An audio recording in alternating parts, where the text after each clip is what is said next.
At 13 years old, Jimmy Butler heard 7 words that would destroy most people. "I don't like the look of you." That was his mother kicking him out of the house in Tomball, Texas.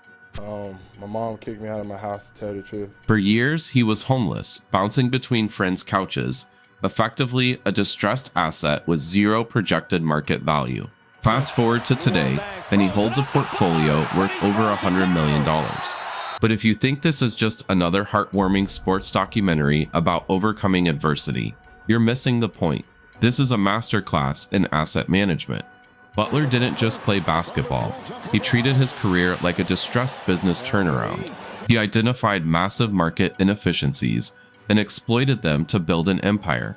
To understand the fortune, you have to understand the initial investment strategy. Let's look at the IPO, the initial public offering of Jimmy Butler. In the 2011 NBA draft, the Chicago Bulls selected him with the 30th overall pick. In financial terms, the 30th pick is a penny stock. The market expectation for a player drafted that late is effectively zero.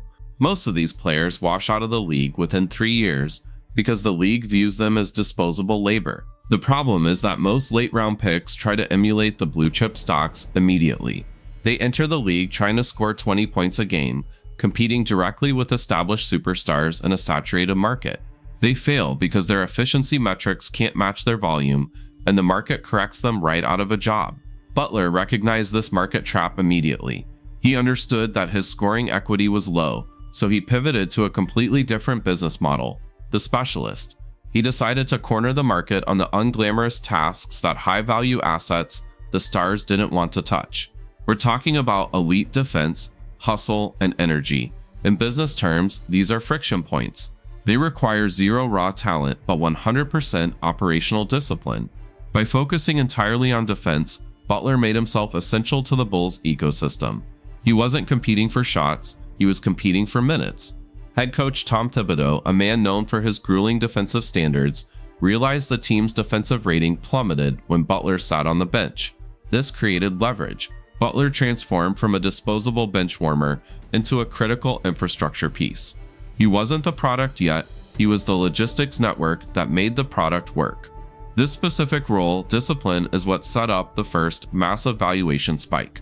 He played out his rookie scale contract, worth about $5 million over 4 years, and famously rejected a mid-tier extension offer.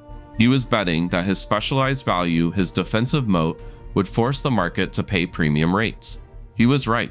By 2015, he had integrated scoring into his package, but the foundation remained his defensive indispensability.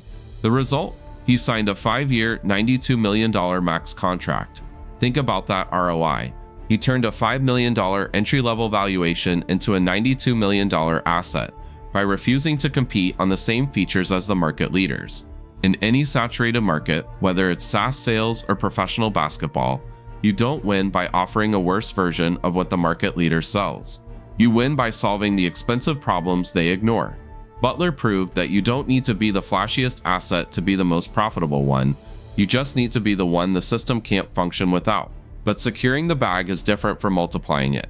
Here's how he hacked his market valuation. But securing the bag is different from multiplying it. Here's how he hacked his market valuation. In financial markets, investors pay a premium for assets that remain reliable during periods of high volatility. In the NBA, the regular season is the stable market. The playoffs are the crash. This is where volatility spikes, pressure mounts, and efficiency usually plummets. Most players, even stars, see their production dip when defenses tighten in May and June. Butler built his entire financial strategy around the opposite trend. He developed a reputation for what is now known as Playoff Jimmy. This isn't just a nickname, it is a calculated approach to energy expenditure and asset valuation. Butler understands that the market doesn't pay you for what you do on a random Tuesday in November against the Charlotte Hornets. The market pays you for your capacity to deliver during the company's most critical crises.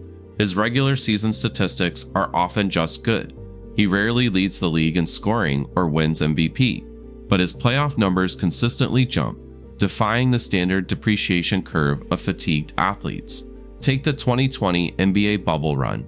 The Miami Heat entered as the 5th seed, a mid-market asset with moderate expectations. Butler dragged that team to the NBA Finals through sheer force of will, treating every possession like a leveraged buyout negotiation.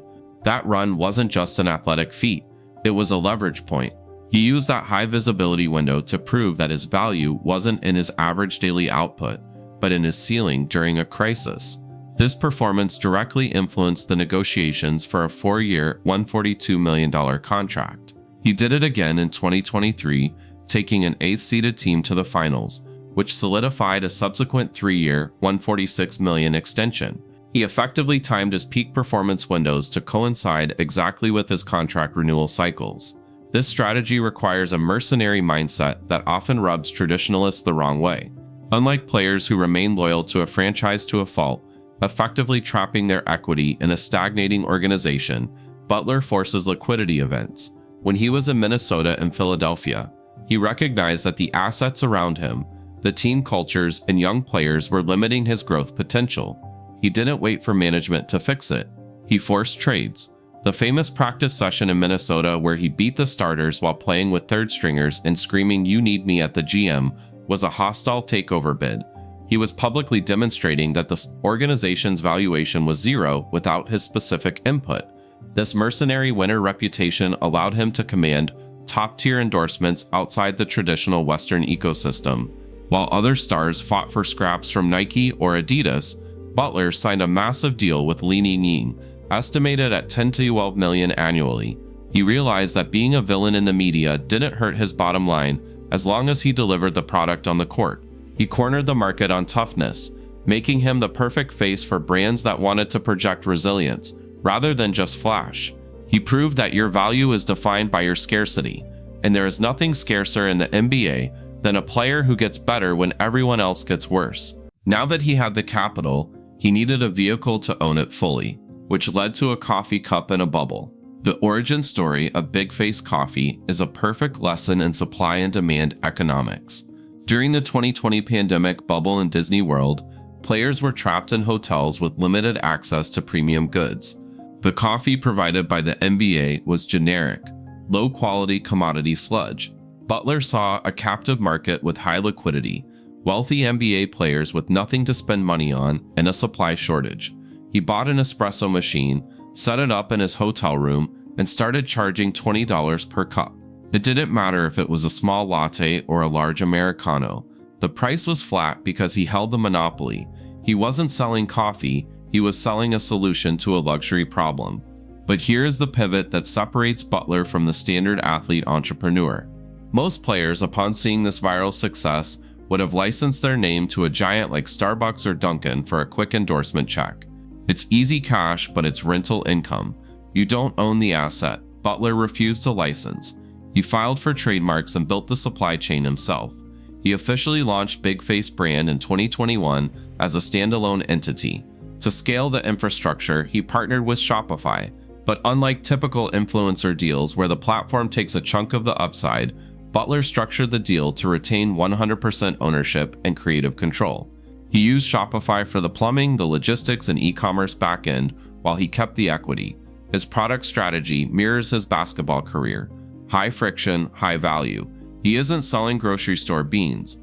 Big Face sources Cup of Excellence beans, often bidding in auctions where prices can exceed $65,000 for a single lot. By positioning the brand as ultra premium, he aligns the product with his personal brand of elite performance. He understands that his audience isn't looking for a bargain, they are buying into the mindset of excellence that he projects. This reveals his broader portfolio approach. Butler balances cash-heavy endorsements like his deals with Michael Ultra and Alo Yoga with equity-heavy personal ventures. The cash deals provide the liquidity to fund the equity deals. It is a counterintuitive move for many athletes who try to diversify too early. Butler waited. He waited until his personal brand was strong enough to carry a standalone business without dilution. He didn't need a co-founder with business experience to hold his hand. He hired operators and retained the governance rights. The result is that he isn't just a paid ambassador wearing someone else's logo. He is an operator building an asset that generates wealth independent of his knees or his jump shot. He transformed his name from a marketing expense on someone else's balance sheet into a holding company on his own. Jimmy Butler's rise is the ultimate case study in distressed asset management. He took a portfolio that started with homelessness and zero market expectations and turned it into a $100 million empire. He did it by mastering role discipline, timing his valuation spikes around market volatility, and demanding equity control over quick cash. Adversity gave him a permanent distressed asset lens. He sees value where others see risk, whether that's in defense-first rookies or $20 coffee cups. If you want to see how other athletes turn contracts into empires, watch this breakdown of LeBron's billionaire strategy next. Subscribe for more.